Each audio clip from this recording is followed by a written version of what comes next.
Saya cerita sedikit tentang seneng ya, al-farah ya. Dalam Islam seneng itu sudah ibadah. Jadi di antara ibadah terbaik manusia itu seneng. Jadi kalau analoginya kita dikasih rumah teman atau mertua atau guru atau siapa saja, hal paling menjengkelkan itu ya sudah dapat gratisan gerutu. Gerutu itu geremeng. Nah ini kita sudah pakai buminya Allah itu gratis, pakai airnya ya gratis, pakai oksigen ya gratis. Kok masih gerutu, itu sudah jadi hamba yang nggak bener itu. Jadi bayangkan kalau kita pakai oksigen bayar, pakai buminya bayar, pakai airnya bayar semua, kayaknya kita tidak mampu membayar. Dan kita sama Allah hanya disuruh ikrar, disuruh sujud. Pentingnya ilmu satu bahwa itu akan menjadikan satu perilaku. Misalnya begini ya, dulu itu kiai-kiai Jawa zaman dulu itu berpatokan karena dulu pemerintahan Hindia Belanda, seorang lagi masih pemerintahan Hindia Belanda. Itu dalil yang sering diutarakan itu sebaik-baiknya umara itu yang datang ke ulama, terus sejelek-jeleknya ulama itu yang datang ke umara. Tapi semenjak pemerintahan Indonesia dan kemudian ditandai beberapa tokoh kayak Gus Wahid putra Ki Hasyim jadi Menteri Agama, ada Gus Wahid putra Ki Wahab juga jadi Menteri Agama, ada Ki Fatur Rahman keluarga Mbah Maimun, keluarga Sarang juga pernah jadi Menteri Agama. Kemudian bersamaan dengan itu dibangunlah satu pegangan ilmu. Pegangan ilmu ini penting karena ini yang mengilhami semua orang Islam, terutama ya utamanya ulamanya. Ada seorang ustadz, seorang guru ngaji yang karena melihat rata-rata penguasa itu zalim ya, datang ke Harun ar-Rasyid. Ini perlu disemak, datang ke Khalifatullah atau Amirul Mukminin Harun ar-Rasyid. Karena beliau seorang raja tentu terduga lah, atau ya umumnya atau gimana lah istilahnya, itu ya rata-rata ya agak seenaknya, namanya raja, namanya penguasa. Ini dalam pikiran ustadz itu, tidak mesti dalam fakta. Kemudian si ustadz itu matur, ya Amirul Mukminin, inni nasihun lak famusyaddidun alaika fala tajidanna fi nafsika syai'an. Saya ini mau nasihati Anda, kemudian saya cara nasihati itu keras. Tolong jangan dimasukkan hati. Dia bilang famusyaddidun alaika. Saya nanti kalau nasihati itu keras sekali. Tolong dimaklumi karena ini penting, karena Anda harus dinasihati secara keras. Tapi sebelum nasihat itu diutarakan, kata Harun ar-Rasyid, karena beliau Bani Abbas dan beliau orang alim termasuk muridnya Imam Malik. Kata Harun ar-Rasyid, uskut, kamu diam Ustaz. Inna Allaha ta'ala arsala man huwa khairun minka ila man huwa syarrun minni. Wa ma'adzalika yaqulu Allahu ta'ala faqula lahu qawlan layyinan la'allahu yatadzakkaru aw yakhsha. Jadi ini sekaligus etika dan norma ya bagi semua dai di Indonesia dan semua kita. Wahai Ustadz, kamu diam. Allah Ta'ala itu ngutus orang yang lebih baik ketimbang kamu, yaitu Nabi Musa, ke orang yang lebih jelek ketimbang saya, yaitu ke Fir'aun. Itu saja harus pakai etika faqula lahu qawlan layyinan. Kamu harus ngomong yang halus. Jadi intinya ini Harun ar-Rasyid komplain, kamu itu kalau jadi ustadz ngaji kira-kira gitu. Jadi betapa baiknya orang dulu memahami Quran. Jadi Quran itu dibaca, kemudian kita mungkin baca terus jadi cerita, mungkin ada yang baca jadi perilaku, ada yang baca kemudian itu mengilhami, membentuk. Nah kira-kira itulah yang membentuk kiai-kiai alim di NU, di beberapa pesantren maupun orang-orang alim di luar NU. Asal ngajinya dan bacanya seperti kita, pasti seperti itu karena cara berpikir tadi sudah. Jadi akhirnya si ustadz tadi keluar dan minta maaf, anta a'lamu minni, ternyata engkau lebih alim ketimbang saya. Jadi kalimat famusyaddidun alaika, saya akan keras cara memberi nasihat, itu yang diket, yang dipotong, yang dibatalkan atau yang diralat oleh Khalifatullah Harun ar-Rasyid, yaitu dikatakan Inna Allaha ta'ala arsala man huwa khairun minka ila man huwa syarrun minni, yaitu Allah mengutus orang yang lebih baik ketimbang kamu, yaitu Nabi Musa, ke orang yang lebih jelek ketimbang saya, yaitu Fir'aun, itu pun harus faqula lahu qaulal layyinan. Cara berdakwah harus dengan kata-kata yang halus, yang lembut, yang indah. Dan dengan kata-kata itu diharapkan la'allahu yatadzakkaru aw yakhsha. Semoga yang didakwai menjadi ingat. Sehingga dengan kemampuan ilmiah seperti ini menjadi pegangan bersama bahwa kita sebagai dai atau sebagai tetangga atau sebagai sama-sama warga Indonesia, bawaan kita memang harus faqula lahu qaulal layyinan la'allahu yatadzakkaru aw yakhsha. Kemudian dalam disiplin ilmu yang lain, halus itu tidak kuat. Angin itu ya halus, tapi kalau di manage itu jadi kekuatan yang dahsyat. Begitu juga air dan sebagainya. Sehingga tidak perlu khawatir terus kalau dakwah halus itu tidak punya efek yang signifikan. Tidak juga. Allah Ta'ala itu pengelola angin. Angin itu kekuatannya dahsyat. Sehingga Nabi Sulaiman dikasih kekuatan angin dan bisa terbang kemana-mana. Kemudian sekarang jadi teknologi yang banyak memanfaatkan angin. Mulai rem, mulai apa saja. Sehingga dari cerita saya ini kemudian terus kiai-kiai itu membentuk dakwah termasuk di ekonomi dengan cara yang rileks. Nah, cara rileks itu satu tentu dimulai dengan ilmu. Misalnya begini, saya beri contoh. Ketika ada orang melafadzkan kalimat la ilaha illallah, tiada Tuhan selain Allah. Kemudian kalimat ini mungkin kalau orang NU baca itu rutin ya, karena kiainya kelamaan ya yang ikut sambil tidur ya. Kalau tahlil itu disebut kiai tertentu itu mesti yang belakang wah suwi itu kalau kiai itu lama itu. Nah kiainya juga karena jadi lakon ya kan lebih semangat karena pegang mic. Biasanya gitu di NU itu. Kalau khotib mesti semangat karena yang pegang mic, yang dengerin mesti ngantuk karena monoton itu. Karena yang mendengerin sudah tahu pasti nyuruh baik meninggalkan yang jelek. Jadi ilmunya sudah disimpulkan dulu. Setiap yang tidur di masjid mesti tak tanya kenapa tidur. Ilmunya tidak ada perkembangan, Gus, nyuruh yang baik meninggalkan yang jelek. Tapi kalau ilmunya agak ada perubahan kan dengar semua pasti nyuruh yang jelek meninggalkan yang baik. Karena watak manusia itu agak-agak suka fitnah, itu suka geger. Tapi kalau monoton itu mesti enggak itu. Tapi yang menjadi pegangan kita, saya ulang lagi, itu ilmu dulu. Saya ulang lagi itu ilmu dulu. Saya berkali-kali menyontohkan, kalau ada orang kafir, orang yang tidak bersyahadat 70 tahun, kemudian dia bersyahadat sekali saja di akhir hayatnya. Itu kata Allah, qulil ladzina kafaru iyantahu yughfar lahum ma qad salaf. Katakan ke mereka yang kafir, jika dia mau bersyahadat, itu masa lalunya diampuni semua. Sehingga kedahsyatan kalimat ini luar biasa. Orang yang kafir 70 tahun saja barokahnya la ilaha illallah ini dosanya bisa diampuni semua. Nah kemudian karena ilmu ini tidak begitu populer atau kurang dipopulerkan atau kita sendiri kurang menghayati, sehingga la ilaha illallah itu lebih dianalisis cara lafadz ini, pelafatannya ada sanadnya ndak ya gitu. Terus cara melafatkan bareng-bareng seperti itu ada tumpengan ini bid'ah enggak ya. Jadi pertanyaannya sudah tidak tentang keramatnya atau sakralnya atau fadilahnya la ilaha illallah, tapi sudah macam-macam. Wiridan cara seperti ini ada hadisnya enggak, legal enggak, terus ada sanadnya enggak. Jadi saya mohon semohon-mohonnya untuk teman-teman yang di Al-Iman itu harus ngaji ya. Ngaji itu nanti kamu tahu cara mandang sebuah ibadah atau perilaku atau apa sajalah tahu.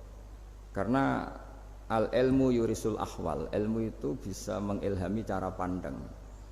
Dulu yaitu saya ulang lagi, ketika zaman Hindia Belanda, karena pemerintahnya Hindia Belanda itu ulama-ulama keras sekali, sejelek-jeleknya ulama itu yang datang ke Umarok. Tapi setelah era Mbah Hashim, era sampai Mbah Maimun, itu mereka peduli sama Umarok, sama semuanya sama-sama warga Indonesia yang ingin melihat Indonesia yang lebih baik. Sehingga banyak ya kakak saya sendiri pernah wakil bupati, terus putra Mbah Maimun wakil gubernur. Ini teman saya Ki Hafid ya bupati.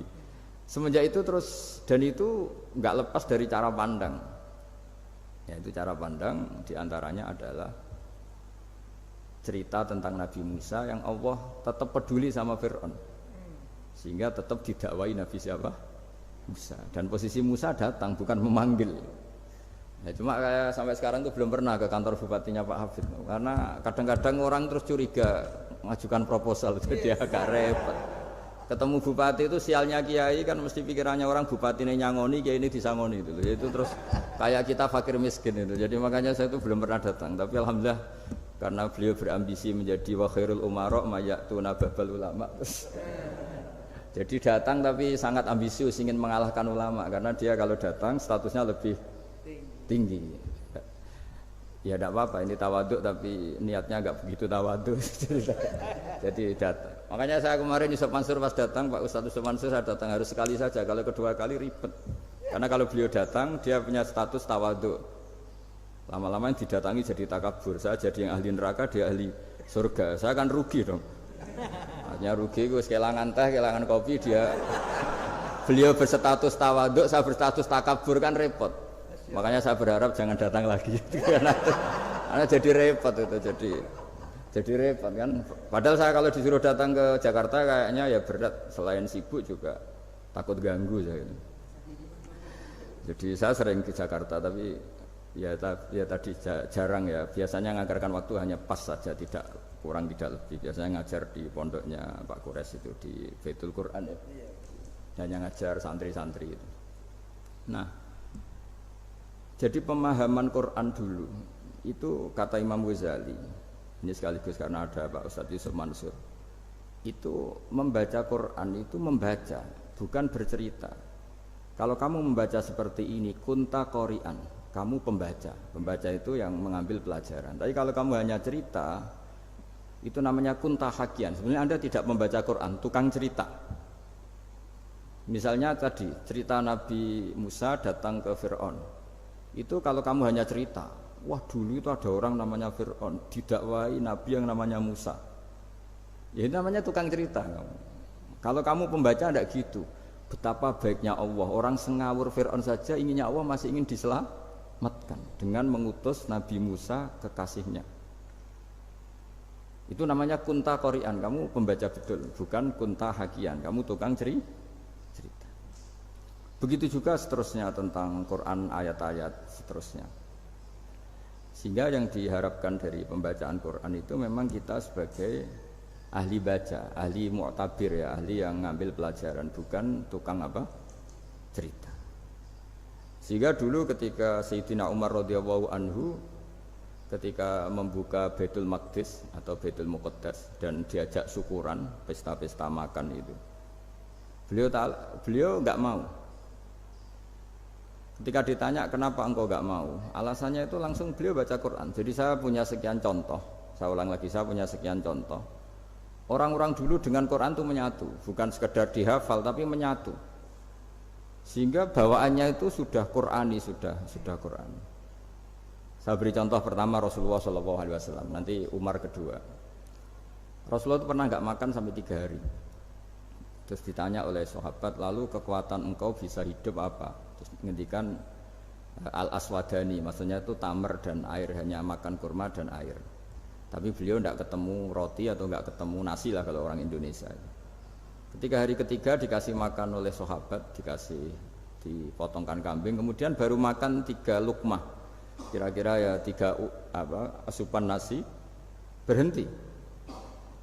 Padahal sahabat yang lapar sama dengan Rasulullah itu membayangkan Nabi itu sampai kenyang, sampai apa. Tapi ketika ditanya, seperti ini pun nanti ada hisabnya. Walatus alunna yauma idzin anin naim. Jadi acara makan-makan gini itu nanti ada hisabnya. Nabi nangis. Akhirnya sahabat nggak jadi nerusin makan. Jadi ketakutan orang dulu sama ketika Sayyidina Umar dijak pesta ketika memenangkan Baitul Maqdis itu.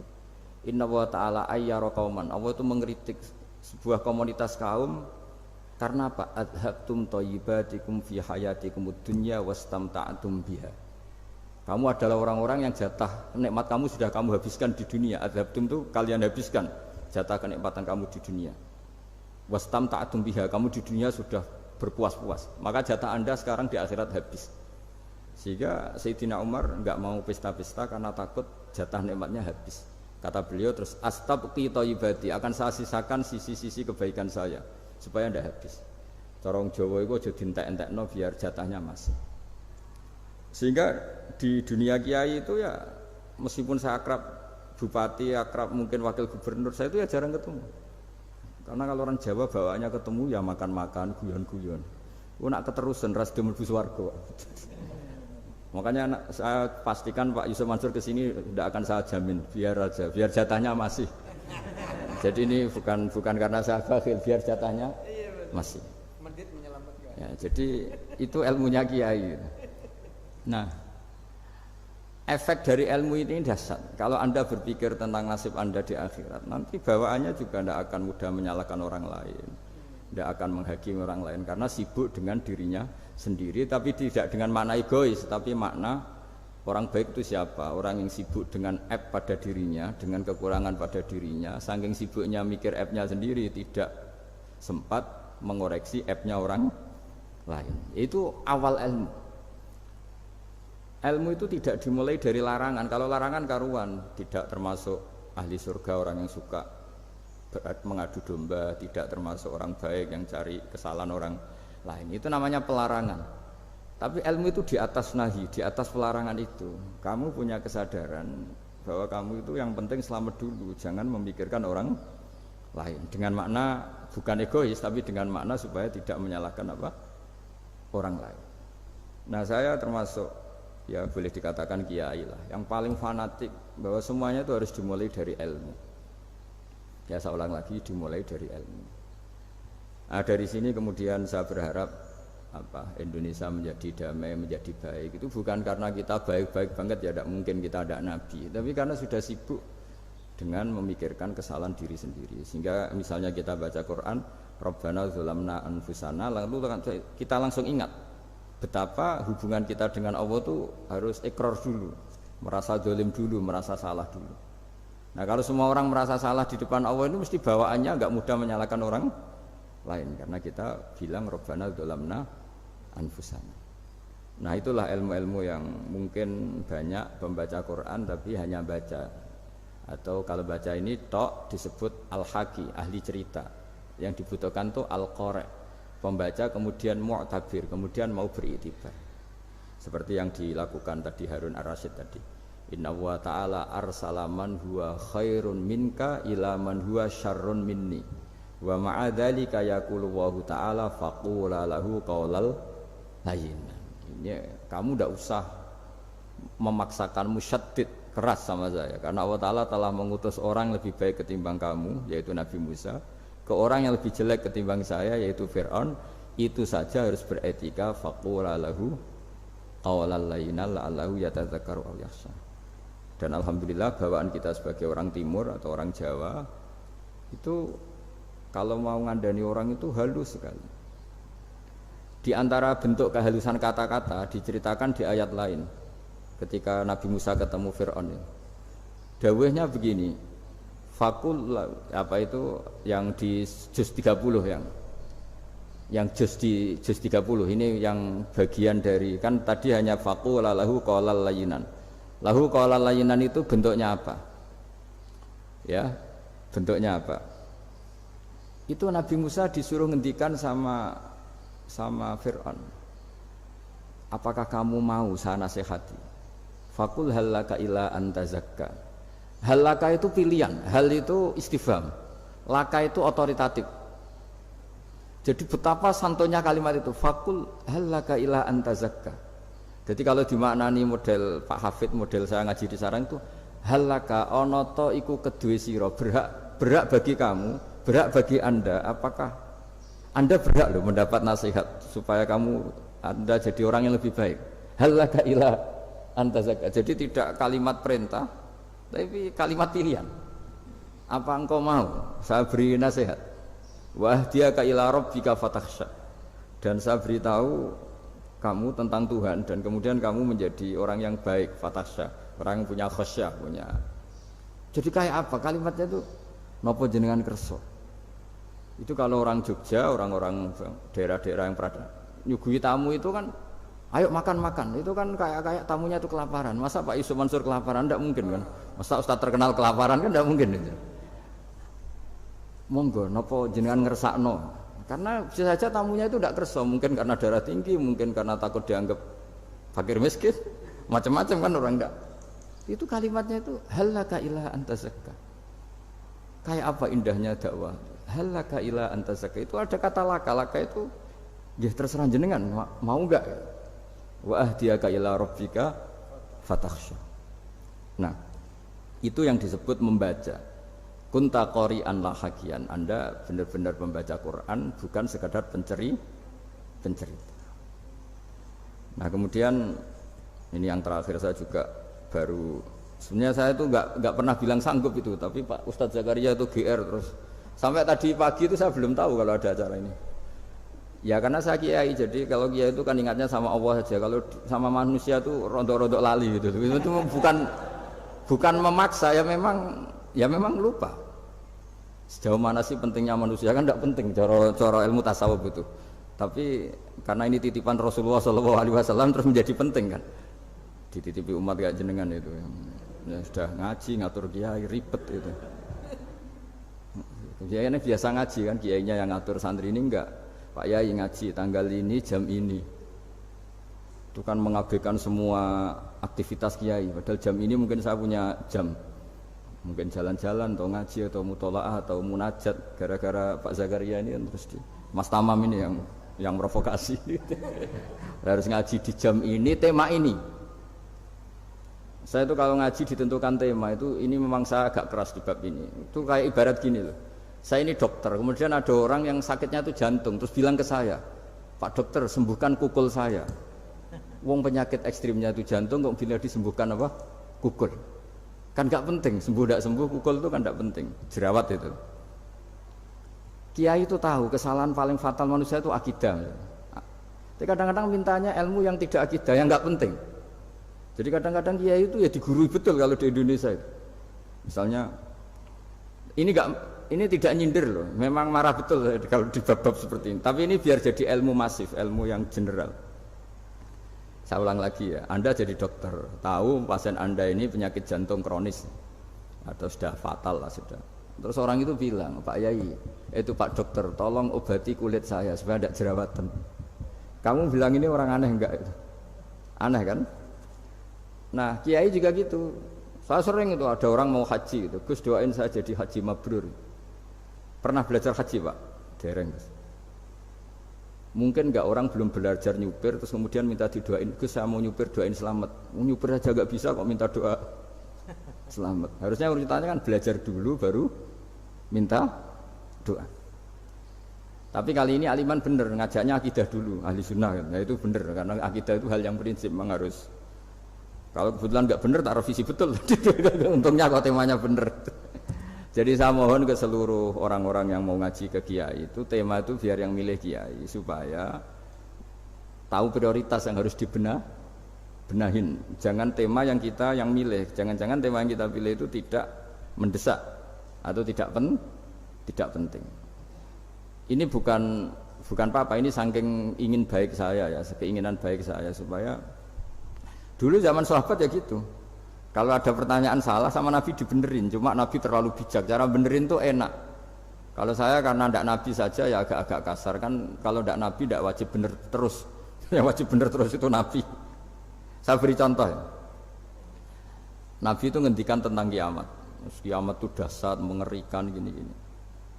Kalau pikirannya orang kampung itu begini. Nabi ini aneh. Cerita kiamat dahsyat tapi nggak ada tanggalnya, nggak ada tahunnya. Harusnya ada dong biar kita bisa persiapan. Sehingga Nabi disomasi di tengah-tengah khutbah itu, ya Rasulullah mata sa'ah. Nah, karena ini orang Bedui, Nabi nggak dengerin, diulang lagi. Mata sa'ah ya Rasulullah. Ketika Nabi mengabaikan itu ada dua kelompok sahabat, yang satu bilang lam yasma, Nabi tidak dengar sehingga mengabaikan. Yang kedua bilang sami'a wa kariha, Nabi sebenarnya mendengar tapi tidak berkenan. Tapi diulang lagi ketiganya, ya Rasulullah mata sa'ah. Akhirnya Nabi jawab, mau tidak mau, karena kalau enggak ya dia, namanya orang Bedui ngomong terus. Nabi balik tanya, ya karena cara berpikir dia kalau kiamat itu jelas kapannya kan bisa persiapan itu. Paling enggak pas mau kiamat terus pas ngaji Quran, apa kan bisa persiapan itu. Akhirnya Nabi balik tanya, ma'atatalaha. Kalau kamu berani tanya kiamat, lalu persiapan kamu apa? Ya terus orang itu bilang masyhur tuh, ma'adatullah kabira sholatin wala siyamin wala kadza wa kadza walakinni uhibbuka. Saya sebenarnya tidak punya persiapan ya Rasulullah, cuma persiapan banyak puasa ya enggak, banyak sholat enggak, tapi saya mencintai engkau. Terus masyhur itu jadi hadis paling legenda, almar'u ma'aman ahabba, sebagian disebut anta ma'aman ahbabta. Ini kata semua sahabat yang di masjid. Si Bedui ini orang paling dibenci sahabat karena mengganggu Nabi saat khutbah, tapi akhirnya ini menjadi orang paling dicintai sahabat karena barokahnya itu hadis itu keluar secara terbuka, almar'u ma'aman ahabba. Sebagian riwayat yuhsyarul mar'u ma'aman ahabba, nanti orang akan sowan sama Allah bersama orang yang mereka cintai. Itu sahabat-sahabat fama farihu ba'dal Islam farahahum bihadal hadis. Mereka tidak pernah senang setelah masuk Islam sesenang hadis ini. Karena kita tidak perlu soleh-soleh banget, cukup nyintai orang apa? Soleh gitu. Makanya saya sekali bilang itu ya, kadang-kadang saya jadi orang alim itu ya rugi. Ruginya tadi. Misalnya untuk menjadi orang alim kan harus hafal Quran, ngaji Bukhari, Muslim, Ikhya. Ternyata pengumuman kedua orang nggak bisa apa-apa, gelombang kedua para pecinta, waduh itu kan repot ya. Jadi kita yang jadi orang alim susahnya bukan main, ternyata disaingi pengumuman kedua dan para pecintanya, wah itu kan akhirnya ketemu orang-orang nggak jelas tadi. Nah itu ya termasuk farah dalam Islam, farhatul aidin. Jadi senang itu di Islam itu ibadah. Ya kul bi fadlillah wa bi rahmati fa bidzalika falyafrahu. Senang itu diperintahkan Allah. Saya itu sering di kamar, kadang itu nyun sewu kayak gatelan gitu, apa itu. Ya agak kukur-kukur terus merengut saja malu. Malu saya itu dilihat Allah kok kayak agak ridho itu malu. Ya kayak tadi lah, kamu dikasih rumah gratis, kemudian pas yang ngasih datang kamu kelihatan cemberut, itu yang ngasih kan mangkel. Sudah dikasih gratis masih cemberut. Sama hubungan kita dengan Allah itu semuanya dikasih gratis. Makanya tabassum, senyum itu ibadah. Kita yang nekuni ilmu hadis, betapa hebatnya Nabi ngendikan, kalau kamu tidak bisa ibadah yang berat-berat, cukup ibadah senyum. Kadang ngendikan tol qati wajhin, kamu cukup berwajah yang indah, yang menyenangkan. Tabassum, senyum. Kalau kamu tidak bisa membalas jasanya orang yang ngasih, minimal kamu senyum, minimal kamu kelihatan senang gitu. Nah, makanya senang itu sudah ibadah. Dan sekarang orang untuk senang saja susah. Karena bawaannya nuntut orang lain supaya kayak keinginan dia, bawaannya nuntut, ya ribet. Kalau gitu ya ribet. Makanya saya bilang al ilmu yurisul ahwal. Ilmu itu diperkuat. Nanti yurisul ahwal, ilmu itu akan membentuk Anda. Dulu beberapa raja itu ya mau luhur karena jadi raja, punya apa saja. Tapi punya penasihat ulama itu ya nasihat itu sederhana. Ada seorang raja tanya ke kiai, gimana dengan semua kerajaan saya? Wah, padahal dia punya apa saja. Jenengan miskin sekali, itu kerajaan seluas ini. Kok bisa aja? Terus ditanya sama si ulama tadi. Andaikan Anda di padang pasir, kemudian kalau tidak minum segelas air itu mati. Apakah Anda akan membeli segelas air ini dengan semua kerajaan Anda? Oh iya, pasti apapun saya lakukan untuk mendapat satu gelas air. Terus la tafrah bimulkin la yusawi sarbatamain. Kamu jangan bangga dengan kerajaan yang nilainya itu enggak sebanding dengan segelas apa? Air. Akhirnya raja itu mikir, saya tidak jadi raja bisa hidup. Tapi kalau enggak minum air mati. Berarti penting satu gelas air. Akhirnya lama-kelamaan ini anggap kerajaan itu biasa, ternyata enggak sepenting segelas air. Ya seperti kita lah, misalnya orang enggak punya alpat itu enggak malu. Tapi kalau nggak punya celana itu malu. Kamu mau punya alpat tapi nggak punya celana? Kan nggak mau. Yaitu ilmu. Ilmu itu yurisul akhwal. Ilmu akan melahirkan satu perilaku. Jadi kalau ilmu Anda mantap, pasti syukurnya juga mantap gitu. Ya makanya saya termasuk kiai yang selalu mendorong pentingnya ilmu. Bahkan kata Sufyan Ats-Tsauri ngendikan saking pentingnya ilmu ada kata fa'lam annahu la ilaha illallah, dimulai kata fa'lam. Dan saking pentingnya ilmu itu setiap nabi itu status permanennya itu hanya satu, mengajar. Rabbana wab'ats fihim rasulam minhum yatlu 'alaihim ayatik, membacakan ayat-ayat Allah, sampai wa yu'allimuhumul kitab, mengajarkan kitab wal hikmah. Bahkan Allah sendiri wasofa dzatahul 'aliyah bi annahu al-muallim. Yaitu Allah ngendikan Ar-Rahmanu 'allamal Qur'an. Jadi betapa hebatnya pengajar. Allah sendiri mensifati dirinya itu Ar-Rahmanu 'allamal Qur'an. Allah itu Maha Rahman yang mengajarkan Quran. Di surat Iqra juga disebutkan Iqra wa rabbukal akram alladzi 'allama bil qalam. Jadi Allah mensifati dirinya sebagai pengajar. Kayak apa pentingnya mengajar? Karena al ilmu yurisul ahwal. Ilmu ini melahirkan satu sikap. Pernah ada orang hartanya itu habis karena ngobati ibunya. Terus datang ke saya, dia sumpek karena hartanya habis ngobati ibunya. Terus dia bilang, Gus, saya ini sekarang sudah miskin karena ibu saya sakit dan harta saya habis untuk ngobati ibu saya. Terus tak guyoni sama saya, kon kepen pinter apa kepen goblok? Kepen pinter Gus. Ingin pinter apa ingin goblok? Katanya ingin pinter. Kalau ingin pinter bahasanya jangan gitu. Harta kamu itu masih di akhirat karena habis untuk ngobati ibu. Bayangkan kalau habis untuk maksiat itu habis betul. Terus dia mulai syukur. Alhamdulillah Gus, harta saya habis secara heroik karena untuk mengobati apa ibu. Sudah pinter dia, akhirnya miskin sampai sekarang ya tetap pede saja karena masih punya tabungan di akhirat. Dan itu saya terinspirasi oleh ilmu juga. Jadi dulu Sayyidah Aisyah itu pernah nyimpan sepotong daging kambing, disimpan untuk dimakan beliau. Karena beliau mau iftar ya, mau buka atau apa. Singkat cerita, karena bawaan keluarga Nabi itu sakhok, ada orang minta dikasihkan. Suatu saat akhirnya kan habis, terus Nabi tanya, yang daging tadi di mana? Habis. Terus Nabi cara menjelaskan itu indah sekali. Harta kamu itu baju yang kamu pakai nanti ya rusak, yang kamu makan nanti ya ke WC. Wa tasaddaqta fa abqaita. Memang di semua riwayat itu pakai dhamir mukhatab mudzakkar, meskipun asal usul riwayat itu untuk Sayyidah Aisyah karena untuk umum. Yang kamu sedekahkan tuh yang masih. Kamu jangan bilang kamu sedekahkan tuh yang habis. Yang kamu sedekahkan tuh yang masih. Misalnya saya punya uang 1 miliar misalnya. Terus pernah tak sedekahkan ke fakir miskin atau ke kiai atau ke pondok 1 juta. Itu yang mesti masih karena kadung di luar kekuasaan kita. Kadung lillahi ta'ala. Justru yang masih itu yang potensi nanti untuk hal-hal yang kurang positif. Semenjak itu orang sedekah itu begitu entengnya karena itu yang masih. Ya tapi tentu syaratnya yang tepat ya. Saya sekarang sering kampanye sedekah tepat karena misalnya sering saya itu didatangi orang kaya. Gus, saya ini punya uang banyak, ingin punya masjid biar dipakai orang Jumatan.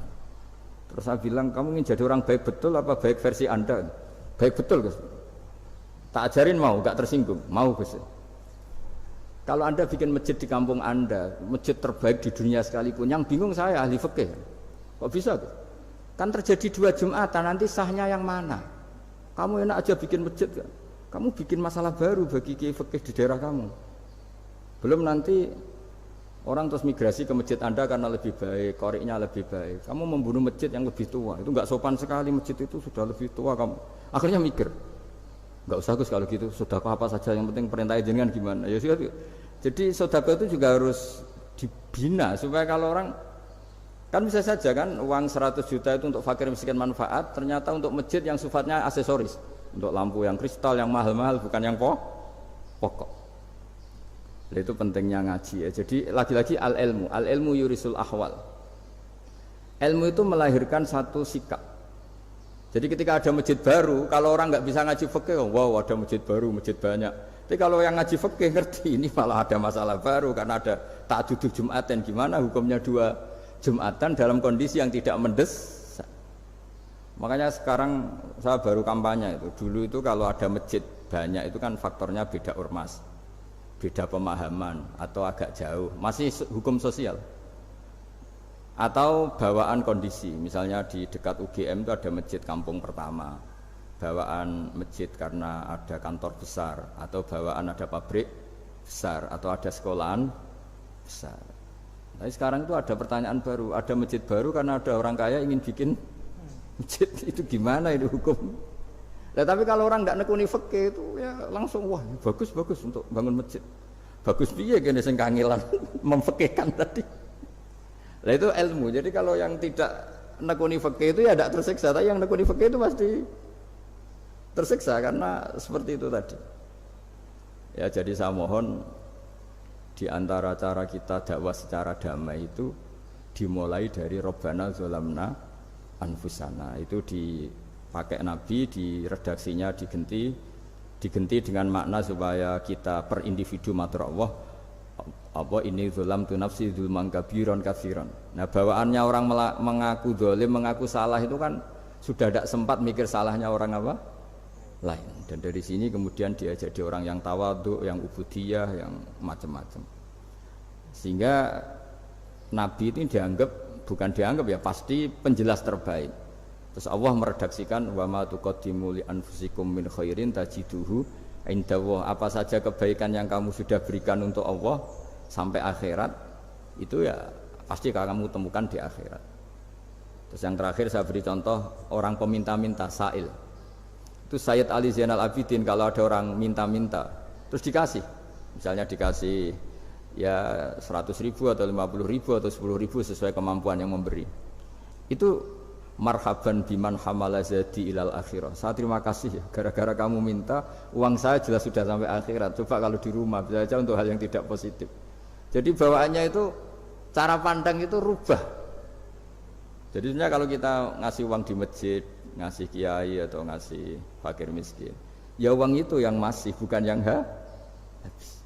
Yaitu watasodak kata fa'abqaita, yang kamu berikan itu hakikatnya yang masih. Karena sudah ada kamu otak-atik lagi, makanya disebut wakaf. Sebenarnya wakaf itu dulu secara makna lughat, saya ulangi secara lughat, maknanya itu sudah berhenti. Wakfun maknanya berhenti.